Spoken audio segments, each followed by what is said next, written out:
नमस्कार साथीहरु, share मार्केटसँग related update दिने क्रममा चाहिँ आजको भिडियोमा एकदमै सस्ता कम्पनीहरु यो शेयर बजारमा बुल यात्राको तय भएको छ अहिले हैन। एकदमै मार्केट चाहिँ एग्रेसिभ तरिकाले बढिरहेको छ। यो अवस्थामा हामीले चाहिँ अन्य कुराहरु धेरै कुराहरु गर्न नसके पनि हामीले क्यापिटल गेनबाट चाहिँ राम्रो प्रॉफिट जेनेरेट गर्न सक्ने 250 रुपैयाँ भन्दा एकदमै थोरै मूल्य भएका कम्पनीहरु हैन, धेरैमा 250 सम्म भएका 10 वटा कम्पनीहरुको बारेमा तपाईहरुलाई जानकारी दिनेछौं। यी 10 वटा कम्पनीको खासमा हामीले चाहिँ हेर्ने भनेको अहिले चाहिँ लोकल प्राइस हैन, अहिले अन्तिम कारोबार मूल्यलाई हेर्छौं स्पेशल गरेर। त्यसपछि यिनीहरुको अलिकति ईपीएस हरु पोजिटिभ भएको हेर्छौं हैन। त्यसपछि अन्य यिनीहरुले चाहिँ सेकेन्ड क्वार्टरमा कस्तो प्रगति गरेको यी यावत विषयमा आजको भिडियोमा चाहिँ हामी चर्चा गर्नेछौं। भिडियोलाई चाहिँ स्किप नगरेर अन्तिमसम्म हेर्दिनु होला। अब पहिलो नम्बरको कम्पनी छ, एकदमै सस्तो कम्पनी छ है, सबैभन्दा सस्तो कम्पनी हो Himalaya hydro power company limited. यो चाहिँ हाइड्रो पावर सेक्टरको कम्पनी हो हैन। अब यसको बजार मूल्य 221 चाहिँ अहिले त बजार मूल्य छ। अब आज मात्र यसको भोल्युम हेर्ने भने 3.65% भोल्युममा चाहिँ वृद्धि आएको छ। यसमा पनि है वृद्धि भएको छ यो चाहिँ। अब यसको अहिले पेड अफ क्यापिटल हेर्नु 2 अर्ब 80 करोड चाहिँ यसको पेड अफ क्यापिटल रहेको छ हैन। 52 हप्ताको हाई भनेको 265 हैन, लो भने 124 सम्म पनि कारोबार भइरहेको कम्पनी हो। अब हामीले टार्गेट राखेर अहिले चाहिँ यसको 221 यसको कारोबार मूल्य छ हैन, लगभग लो नजिक कारोबार भइरहेछ। हामीले 265 सम्मको टार्गेट राखेर सबै बढिरहेको बेला यो पनि बढ्ने नै हो हैन। अब यो बेलामा हामीले हेर्न सक्ने भनेको यसको चाहिँ लगभग 250 हैन, 240 लगभग 265 नपुगी 250 सम्मको हामीले यो टार्गेट राखेर यो कम्पनीलाई पनि हेर्न सक्छौं है। अब यसको ईपीएस हेर्ने भने अहिले चाहिँ अलिकति खस्केको रहेछ। पहिला चाहिँ यसको TTM EPS book close adjust हुन पहिला चाहिँ 1.97 चाहिँ यसको ईपीएस थियो भने अहिले चाहिँ ईपीएस 2.60 यसको माइनसमा रह्यो हैन। अब पी चाहिँ 108 छ, रिटर्न इक्विटी चाहिँ 2% छ। यसको रिटर्न इक्विटी चाहिँ ठीक छ, यसको प्लसमै छ। अब बुक भ्यालु चाहिँ 76 रुपैयाँ मात्र यसको बुक भ्यालु रह्यो। अब फाइनान्शियल इन्डिकेटरहरु महत्त्वपूर्ण इन्डिकेटर मात्रै हेरौँ। रिजर्भमा त यसको चाहिँ माइनसमै छ। अब पेड अफ क्यापिटलमा कुनै परिवर्तन छैन। अब यसले चाहिँ ऋण चाहिँ घटाएको छ, थोरै अलिकति ऋण चाहिँ तिरेको रहेछ यसले हैन। अब त्यसै गरेर यसको नेट प्रॉफिट चाहिँ माइनसमा छ हैन। ईपीएस पनि पहिलाको भन्दा त अलिकति यसले प्लसमै निकाले पनि अझै चाहिँ माइनसमै छ हैन। अब बुक भ्यालु चाहिँ अलिकति बढेको छ है। यसको पहिला चाहिँ 74 थियो भने अहिले चाहिँ 76 रह्यो। अब रिटर्न इक्विटी चाहिँ पहिलाको भन्दा अलिकति प्रगति गरेकै देखिन्छ हैन। माइनसमै छ। अब -11 भन्दा -3 चाहिँ अलिकति ठुलो नै हो हैन। त्यही भएर चाहिँ यसले चाहिँ प्रगति नै गरेको देखिन्छ। अब डिभिडेन्ड चाहिँ अहिलेसम्म डिभिडेन्ड कुनै बेला कम्पनीले डिभिडेन्ड चाहिँ दिएको छैन हैन। अब 2020 मा लिस्टेड भएको कम्पनी हो, 5 वर्ष भइसक्यो। अहिलेसम्म चाहिँ कुनै वर्ष यो कम्पनीले डिभिडेन्ड चाहिँ दिएको चाहिँ छैन। हामीले अब यहाँबाट हेर्न सक्ने भनेको क्यापिटल गेनको लागि यो कम्पनीलाई चाहिँ यस्तो सस्तो प्राइसमा घटिहाल्यो भने कति घट्ला, धेरै घट्यो भने हैन, धेरै घट्नेवाला छैन। अब हामीले चाहिँ बढ्छ भने चाहिँ हामीले 250 सम्मको टार्गेट राखेर यो कम्पनीलाई पनि बाइ चाहिँ गर्न सक्छौं है। एचडीएचपीसी को ठाउँमा तपाईले त्यहाँ अलिकति यसको ईपीएस चाहिँ माइनसमा छ। अब यो किन्न अलिकति मन लागेन भने तपाईले अर्को यो कम्पनीलाई पनि हेर्न सक्नुहुन्छ, एनएचपीसी लाई पनि हेर्न सक्नुहुन्छ। अब यसको बजार मूल्य त्यो भन्दा त्यसको 221 थियो भने अहिले यसको 236 रुपैयाँ यसको अन्तिम कारोबार मूल्य छ। अब यसको पेड अफ क्यापिटल 2 अर्ब 46 करोड 71,62,912 चाहिँ यसको पेड अफ क्यापिटल छ हैन। 52 हप्ताको हाई भने 279 चाहिँ यसको हाई थियो भने लो चाहिँ 138। अब यसको ईपीएस चाहिँ अलिकति पोजिटिभ छ है, 0.55 पोजिटिभ, थोरै पोजिटिभ हो, धेरै पोजिटिभ पनि छैन या डीएचपीसी भन्दा। अब पी हेर्ने भने 208 माइनसमै छ। अब प्राइस टु बुक भ्यालु 2 गुणाले मात्रै महँगो छ। रिटर्न अन इक्विटी चाहिँ 0% छ उसको चाहिँ। अब एचडीएचपीसी को त रिटर्न इक्विटी 2% भयो भने प्लसमा थियो हैन। अब बुक भ्यालु चाहिँ यसको 96 रहेछ। अब यसको फाइनान्शियल इन्डिकेटरहरु हेर्ने भने पेड अफ क्यापिटल त कुनै परिवर्तन छैन। अब रिजर्भमा यो पनि माइनसमै छ है, रिजर्भ चाहिँ यसको पनि माइनसै छ। अब प्रॉफिट ग्रस प्रॉफिट चाहिँ अलिकति बढेको छ। नेट प्रॉफिट चाहिँ 23% ले गिरावट आएको छ। अब ईपीएस पनि 23% को गिरावट छ। अब बुक भ्यालु चाहिँ यसको 4% को गिरावट छ। रिटर्न इक्विटी चाहिँ 19% को गिरावट छैन। अब यो कम्पनीले डिभिडेन्ड दिएको भने 2077 सालमा 18% बोनस दिएको थियो, त्यसपछि अहिलेसम्म चाहिँ डिभिडेन्ड दिएको छैन हैन। अब यो एचडीएचपीसी को ठाउँमा तपाईले एनएचपीसी लाई पनि हेर्न सक्नुहुन्छ। अब दोस्रो कम्पनी छ एकेजेसीएल, अर्थात यो चाहिँ हाइड्रो पावर सेक्टर कम्पनी हो, आँखु खोला जलविद्युत कम्पनी लिमिटेड है। यसको बजार मूल्य 225 छ। अब आज मात्र यसको भोल्युम हेर्ने भने 4.34% ले भोल्युममा चाहिँ वृद्धि आएको छ। अब यसको पेड अफ क्यापिटल हेर्ने भने 2 अर्ब चाहिँ यसको पेड अफ क्यापिटल छ। 52 हप्ताको हाई पनि 268, लो चाहिँ 162 सम्म पनि कारोबार भइरहेको कम्पनी हो। अब ईपीएस पनि धेरै छैन यसको, जम्मा 1.87 पनि 1 रुपैयाँ 87 पैसा मात्र यसको ईपीएस छ क्वार्टर 2 को रिपोर्ट अनुसारको। अब पहिला चाहिँ यसको माइनसमा रहेछ हैन, अहिले चाहिँ जो राम्रो निकालेको छ अहिले। अब पी चाहिँ 408 माइनसमा छ। Price to book value ratio चाहिँ 2 गुणाले मात्रै महँगो छ यो हैन। रिटर्न इक्विटी चाहिँ 0% बुक भ्यालु चाहिँ 89 रुपैयाँ 29 पैसा चाहिँ यसको बुक भ्यालु रह्यो। अब यसको फाइनान्सियल इन्डिकेटर हेर्ने हो भने गत वर्षको सेकेन्ड क्वार्टर र यो सेकेन्ड क्वार्टरमा कम्पेयर गरेर हेर्दाखेरि पेड अफ क्यापिटल त 150% वृद्धि छ हैन। रिजर्भमा चाहिँ यसको माइनसमा छ।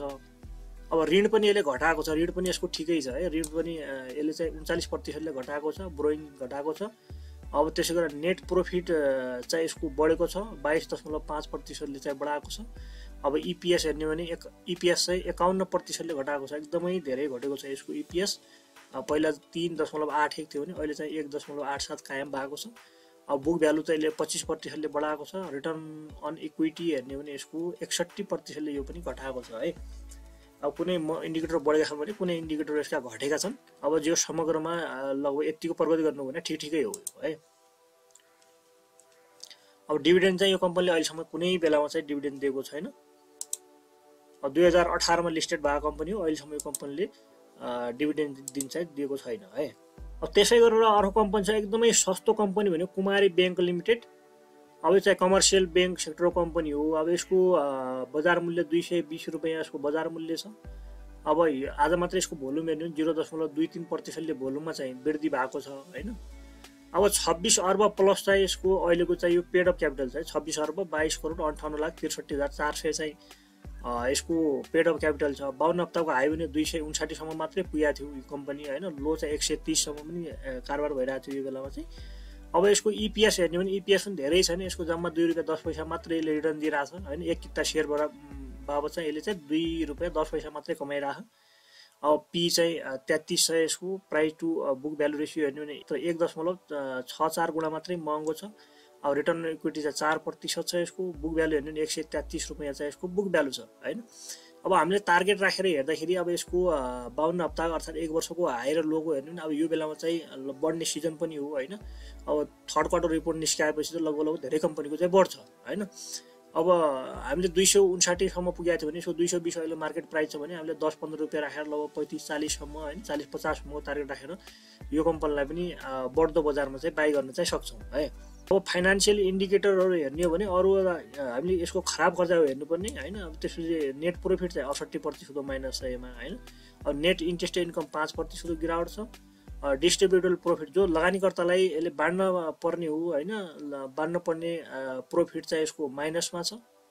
अब यसको इपिएस चाहिँ 68% माइनस छ। अब बुक भ्यालु 2% घटेको छ। रिटर्न इक्विटी चाहिँ 67% गिरावट छ हैन। अनि त्यसै गरेर यसको एनपिएल मात्रै बढेको छ हैन। कुनै पनि बैंक तथा वित्तीय संस्थाको एनपिएल बढ्नु भने राम्रो चाहिँ होइन हैन। यो कम्पनीको चाहिँ एनपिएल 5 पनि नाइसक्यो। सम्भवतः यो कम्पनीले अर्को यो 81-82 को मुनाफाबाट 82-83 आर्थिक वर्षमा अर्थात् अर्को वर्ष चाहिँ यो कम्पनीले डिभिडेन्ड नदिन सक्छ।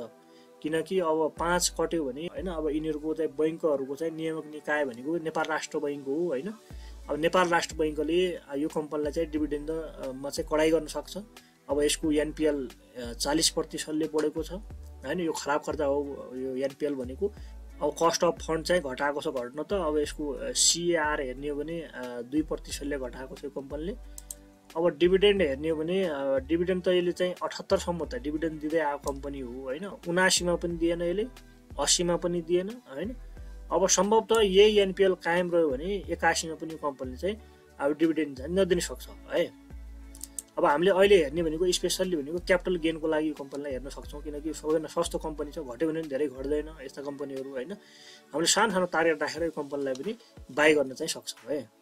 अब त्यसै गरेर अर्को कम्पनी छ एकदमै सस्तो कम्पनी हैन। हामीले चाहिँ लगभग हामीले चाहिँ 250 सम्मको टार्गेट राखेर बाइ गर्न सकिने कम्पनी भनेको चाहिँ सिटिजन ब्याङ्क लिमिटेड छ हैन। अब यसको बजार मूल्य 225। आज मात्र यसको भोल्युम हेर्नु 0.44% भोल्युममा चाहिँ गिरावट आएको छ। अब पेड अफ क्यापिटल हेर्ने हो भने जम्मा 14 अर्ब प्लस यसको पेड अफ क्यापिटल 14 अर्ब 77 करोड 12,44,050 चाहिँ यसको पेड अफ क्यापिटल रह्यो। अब 52 हप्ताको हाई भनेको 277, लो चाहिँ 154 मा पनि कारोबार भइरहेको कम्पनी हो। अब यसको सेकेन्ड क्वार्टर रिपोर्ट अनुसारको यसको इपिएस चाहिँ बढेको छ हैन। पहिला चाहिँ यसको बुक क्लोज एडजस्ट हुन पहिलाको टिटिएम इपिएस चाहिँ 8 रुपियाँ 27 पैसा थियो हैन। अहिले चाहिँ त्यो बढेर 8 रुपियाँ 96 पैसा चाहिँ भएको छ। पैसा मात्रै बढेको छ हैन। यसले चाहिँ जो एक किता शेयर बनाएको चाहिँ 8 रुपियाँ 96 पैसा रिटर्न दिइरहेछ। पी चाहिँ 27 छ, प्राइस टु बुक भ्यालु छ जम्मा 1 गुणाले मात्रै महँगो छ, 1.50 गुणाले मात्रै महँगो छ, 1.5 गुणाले मात्रै महँगो रह्यो। अब रिटर्न अन इक्विटी चाहिँ 5% यसको रिटर्न अन इक्विटी छ। बुक भ्यालु चाहिँ 150 रुपैयाँ चाहिँ यसको बुक भ्यालु रह्यो। अब फाइनान्शियल इन्डिकेटर यसको हेरिहाल्ने भने पेड अफ क्यापिटल त यसले चाहिँ 4% ले बढाएको छ हैन। अब त्यसै गरेर यसको चाहिँ इन्ट्रेस्ट इन्कम चाहिँ 12% ले घटेको छ। अब नेट इन्ट्रेस्ट इन्कम हेर्ने भने यो चाहिँ बढेको छ, 8% ले बढेको छ। अब त्यसै गरेर यसको डिस्ट्रिब्युटेबल प्रॉफिट अब पहिलाको भन्दा चाहिँ यसले प्लसमा निकालेको छ हैन। अब डिस्ट्रिब्युटेड प्रॉफिट पनि ठिकै छ, पहिला चाहिँ माइनसमा थियो भने अहिले चाहिँ प्लसमै छ। अब इपीएस हेर्ने भने इपीएस 18% ले चाहिँ गिरावट आएको छ, बुक भ्यालु चाहिँ 2% ले मात्रै बढेको छ। अब रिटर्न अन इक्विटी चाहिँ 20% ले घटाएको छ यसले हैन। अब एनपीएल पनि यसले यसको चाहिँ बढेको छ है, 19% ले एनपीएल बढेको छ। पहिला चाहिँ जम्मा 4.07 थियो भने अहिले चाहिँ अब यो कम्पनीको एनपीएल भनेको 4.85 छ यसको। अब यसले पनि 5 पुर्यायो भने त यसले पनि डिभिडेन्ड दिन पाउँदैन हैन। तर चाहिँ यसले चाहिँ अब सेकेन्ड थर्ड क्वार्टर र लास्ट क्वार्टर बाँकी छ, अब यसले चाहिँ मेन्टेन गर्दै जान्छ होला। जो सम्भवतः कम्पनी चाहिँ अहिले चाहिँ ठिकै कम्पनी हो है। अब यो कम्पनीले पनि गत वर्षको मुनाफाबाट चाहिँ यो वर्ष यसले 4% बोनस र कर परियोजनाको लागि भने 0.21% क्यास टोटल चाहिँ 4.21% चाहिँ कम्पनीले डिभिडेन्ड दिएको थियो। अब यो कम्पनीलाई पनि हामीले धेरै नभए पनि 250 सम्मको टार्गेट राखेर यो कम्पनीलाई चाहिँ बाइ गर्न चाहिँ सक्छौँ है। अब त्यसै गरेर अर्को कम्पनी छ Nepal investment mega bank limited है। इन्भेस्टमेन्ट बैंक र मेगा बैंक मर्जर भएर नेपाल इन्भेस्टमेन्ट मेगा बैंक भएको हो। अब यसको बजार मूल्य 229 यसको बजार मूल्य छ। अब भोल्युम हेर्ने भने 0.29% ले भोल्युममा चाहिँ गिरावट आएको छ। अब 34 अर्ब प्लस चाहिँ यसको अहिलेको चाहिँ यो पेड अफ क्यापिटल छ हैन। 52 हप्ताको हाई भनेको 281, लो चाहिँ 148 सम्म झरेको कम्पनी हो। अब यसको इपीएस हेर्ने भने इपीएस चाहिँ 4 रुपैयाँ 60 पैसा चाहिँ यसको इपीएस रह्यो। पी चाहिँ 12 छ, प्राइस टु बुक भ्यालु जम्मा 1.24 गुणाले मात्रै महँगो छ। रिटर्न इक्विटी 10% र बुक भ्यालु चाहिँ 185 रुपैयाँ चाहिँ यसको बुक भ्यालु रह्यो। अब फाइनान्शियल इन्डिकेटर हेरौँ भने पेड अफ क्यापिटलमा त कुनै परिवर्तन छैन हैन। अब त्यसो रिटर्निङ अर्निङ चाहिँ यसको माइनसमा छ। अब रिजर्भमा चाहिँ 22% ले बढाएको छ यसले है। अब डिपोजिट फ्रम कस्टमर अब निक्षेप सङ्कलन पनि यसको बढेको छ हैन, 13% ले बढेको छ। ऋण चाहिँ यसले चाहिँ घटाएको छ, 48% ले घटाएको छ। अब नेट प्रॉफिट हेर्ने भने 33% ले बढेको छ हैन। अपरेटिङ प्रॉफिट 33% ले, नेट प्रॉफिट चाहिँ 57% ले बढेको छ। अब त्यसै गरेर डिस्ट्रिब्युटेबल प्रॉफिट हेर्ने भने यसको ठिकै छ, पहिला चाहिँ माइनसमा थियो भने अहिले चाहिँ यो प्लसमै निकालेको छ यसले हैन। अब इपीएस चाहिँ यसको 57% ले बढेको छ। अब रिटर्न इक्विटी चाहिँ 44% ले। अब एनपीएल पनि यसले बढेको छ, एनपीएल चाहिँ यसले 5 भन्दा क्रस गरिसक्यो, 5.86% चाहिँ कायम भएको छ। गत वर्षको सेकेन्ड क्वार्टर भन्दा अहिलेको सेकेन्ड क्वार्टरमा 23% ले बढेको छ। अब यो चाहिँ घटाउन एकदमै जरुरी छ। सम्भवतः यही कायम रह्यो भने यो कम्पनीले अझै चाहिँ डिभिडेन्ड दिन सक्दैन। अब डिभिडेन्ड हेर्ने भने यो नेपाल इन्भेस्टमेन्ट मेगा बैंकले चाहिँ पहिला राम्रै डिभिडेन्ड दिँदै आएको, दुईटै कम्पनी राम्रै डिभिडेन्ड दिँदै आएको कम्पनी हुन् हैन। इन्भेस्टमेन्टले पनि राम्रो दिएको थियो, मेगाले पनि दिएको थियो। अब यो मर्ज भएर आइसके पछाडि यो कम्पनीहरूले अहिलेसम्म चाहिँ कुनै डिभिडेन्ड चाहिँ दिएका छैनन् है यो कम्पनीहरूले चाहिँ। अब सम्भवतः यो कम्पनीले अझै पनि यो वर्ष पनि यस्तै रह्यो भने यो कम्पनीले चाहिँ डिभिडेन्ड नदिन सक्छ। अब त्यसै गरी अर्को कम्पनी छ ग्लोबल आइएमई बैंक लिमिटेड। यो चाहिँ कमर्सियल ब्याङ्किङ सेक्टर कम्पनी हो हैन। यसको बजार मूल्य 220 छ, यसको 229 यसको बजार मूल्य छ। पेड अफ क्यापिटल 38 अर्ब प्लस छ यसको पेड अफ क्यापिटल। 52 हप्ताको हाई भनेको 287, लो चाहिँ 172 सम्म पनि झरेको कम्पनी हो। अब यसको इपीएस हेर्ने, इपीएस चाहिँ राम्रै छ यसको, 4 रुपैयाँ 2 पैसा चाहिँ यसको इपीएस छ। पी चाहिँ 12 यसको, प्राइस टु बुक भ्यालु 1.3 गुणाले महँगो। अब रिटर्न अन इक्विटी चाहिँ 11% चाहिँ यसको रिटर्न अन इक्विटी छ। बुक भ्यालु चाहिँ 169 यसको बुक भ्यालु रह्यो। अब यसको फाइनान्शियल इन्डिकेटर हेर्ने भने पेड अफ क्यापिटलमा 5% को वृद्धि गरेको छ यसले हैन। रिजर्भमा चाहिँ 8% को वृद्धि छ। अब त्यसै गरी ऋण पनि बढाएको छ यसले, 57% ले बढाएको छ हैन। अब इन्ट्रेस्ट इन्कम चाहिँ घटाएको छ, नेट इन्ट्रेस्ट इन्कम पनि घटेको छ। नेट प्रॉफिट चाहिँ 49% ले बढेको छ है। अब डिस्ट्रिब्युटेड प्रॉफिट हेर्ने हो भने यो पनि बढेकै छ। गत वर्षको सेकेन्ड क्वार्टर भन्दा अहिलेको सेकेन्ड क्वार्टरमा बढाउँदै लगेको छ यसले हैन। अब लास्ट क्वार्टरमा पनि गत वर्षको लास्ट क्वार्टरमा चाहिँ प्लसमा निकाल्यो। अब यो फर्स्ट क्वार्टर पनि प्लसमा निकाल्यो। त्योभन्दा अझै बढी चाहिँ यसले सेकेन्ड क्वार्टरमा पनि निकालेको छ। अझै थर्ड लास्ट क्वार्टरसम्म राम्रो प्रगति गर्दै जाओस् हैन। अब इपीएस चाहिँ यसको 41% ले बढेको छ। बुक भ्यालु चाहिँ 7% ले बढेको छ। रिटर्न अन इक्विटी चाहिँ 31% ले बढेको छ। अब सीएआर यसको चाहिँ लगभग चाहिँ 1.78%ले बढेको छ। एनपिएल पनि यसको बढेको छ, सँगै एनपिएल पनि बढ्यो होइन। पहिला चाहिँ 4.68% मा थियो भने अहिले चाहिँ 4.86% चाहिँ कायम भएको छ होइन। यो कम्पनीको एनपिएल 5 पुग्यो भने त यसले पनि डिभिडेन्ड दिन पाउँदैन, तर चाहिँ यसको अब एनपिएल 5 नपुग्ला, किनकि मेन्टेन गर्दै लगिरहेछ यसले होइन। कुनै बेला घट्छ कुनै बेला बढ्छ। अब यसको एनपिएल बढ्नु चाहिँ राम्रो होइन। अब डिभिडेन्ड भनेको यो कम्पनीले गत वर्षको मुनाफा र यो वर्ष भनेको 5.5% चाहिँ बोनस दिएको थियो कर परियोजनाको लागि भनेर कुनै क्यास दिएन। अब यो कम्पनीको पुरानो लगानीकर्ता थियो भने त यो कम्पनीले कर तिर्दिएको थियो। अब नयाँ लगानीकर्ता हो भने चाहिँ अब यो कम्पनीको कर कसरी तिर्ने भनेर पनि योभन्दा खालि मैले दुईवटा भिडियो बनाइसकेको छु होइन। तपाईँ मजाले हेर्न पनि सक्नुहुन्छ। यो कम्पनीको क्यासको रूपमा चाहिँ तपाईँले अझै पनि यसको कर तिर्नु भएको छैन भने त्यो भिडियो हेरेर तपाईँले यसको कर तिरेर 5.5% चाहिँ बोनस अझै पनि लिन सक्नुहुन्छ। अब त्यसै गरी अर्को कम्पनी छ माछापुच्छ्रे ब्याङ्क। यसको 243 चाहिँ यसको अन्तिम कारोबार मूल्य छ। अब हिजो मात्रै भोल्युम हेर्नु 0.41%ले चाहिँ भोल्युममा वृद्धि भएको थियो। अब यसको पेड अफ क्यापिटल हेर्ने भने 11 अर्ब प्लस चाहिँ यसको पेड अफ क्यापिटल छ। 52 हप्ताको हाई भने 290 र लो चाहिँ 159। हामीले त टार्गेट राखेर हेर्ने हो भने लगभग 260-70 सम्मको हामीले टार्गेट राखेर यो कम्पनीलाई पनि बाई गर्न सक्छौँ होइन। अब इपिएस चाहिँ यसको 13.89 चाहिँ यसको इपिएस छ। पी चाहिँ 22, प्राइस टु बुक भ्यालु चाहिँ जम्मा 1.58 गुणाले चाहिँ महँगो छ। रिटर्न इक्विटी 7% र बुक भ्यालु चाहिँ 154 रुपियाँ चाहिँ यसको बुक भ्यालु छ अहिले। अब यसको फाइनेन्सियल इन्डिकेटर हेर्ने हो भने पेड अफ क्यापिटलमा कुनै परिवर्तन छैन। अब रिजर्भमा चाहिँ 12%ले यसले रिजर्भ चाहिँ बढाएको छ। त्यसै गरेर इन्ट्रेस्ट इन्कम यसको घटेको छ भने अब अपरेटिङ प्रोफिट चाहिँ 26%ले बढेको छ। नेट प्रोफिट चाहिँ जम्मा सामान्य वृद्धि छ, 0.24% मात्रै वृद्धि छ। अब डिस्ट्रिब्युटेबल प्रोफिट पहिला पनि यसको माइनसमा थियो भने अहिले चाहिँ यो प्लसमा निकालेको छ होइन। अब इपिएस चाहिँ सामान्य वृद्धि छ, 0.24% मात्रै वृद्धि छ। बुक भ्यालु चाहिँ 6.36% वृद्धि छ। रिटर्न इक्विटी चाहिँ माइनसमै निकालेको छ अहिले। अब एनपिएल एकदमै बढेको छ, 73%ले बढेको। जम्मा पहिला चाहिँ एकदमै राम्रो मेन्टेन गरेको थियो यसले, 2.62% मात्रै थियो भनेपछि अहिले चाहिँ 4.54 यसको चाहिँ कायम भएको छ। एनपिएल 5 पुग्यो भने त यसले पनि दिन पाउँदैन। अब यो चाहिँ कमै छ अहिले, त्यति नगर्ला होइन, मेन्टेन गर्दै जाला। यो भने एकदमै खराब कर्जा हो। यो बढ्यो भने हरेक कुराहरू कम्पनीको डिस्ट्रिब्युटेबल प्रोफिट, अब लगानीकर्तालाई बाँड्न मिल्ने प्रोफिट घट्छ। त्यसै गरेर यसको नेट प्रोफिट पनि घटिदिन्छ, इपिएस पनि घट्छ भने मेन इन्डिकेटर सबै कुराहरू घट्छन्। त्यही भएर चाहिँ एकदमै ध्यान दिनुपर्छ यो कुराहरू भाइ। अब डिभिडेन्ड हेर्ने भने यो कम्पनीले यो वर्ष त यो कम्पनीले डिभिडेन्ड दिएको छैन। गत वर्ष चाहिँ यो कम्पनीले 13.30% बोनस र कर परियोजनाको लागि भने क्यासको रूपमा 0.7% क्यास गरेर टोटल चाहिँ 14% यो कम्पनीले चाहिँ डिभिडेन्ड दिएको थियो योभन्दा अगाडि। अब यो कम्पनीलाई पनि धेरै नभए पनि तपाईँले चाहिँ यो हेर्न सक्ने भनेको अब हामीले चाहिँ 260-70 को टार्गेट राखेर यो कम्पनीलाई पनि बाई चाहिँ गर्न सक्छौँ। अब त्योसँगै तपाईँले चाहिँ यो पर्बुलाई पनि हेर्न सक्नुहुन्छ। पर्बुको चाहिँ 230 रुपियाँ यसको मार्केट प्राइस छ होइन। अब इपिएस चाहिँ 11.35 चाहिँ यसको इपिएस रह्यो।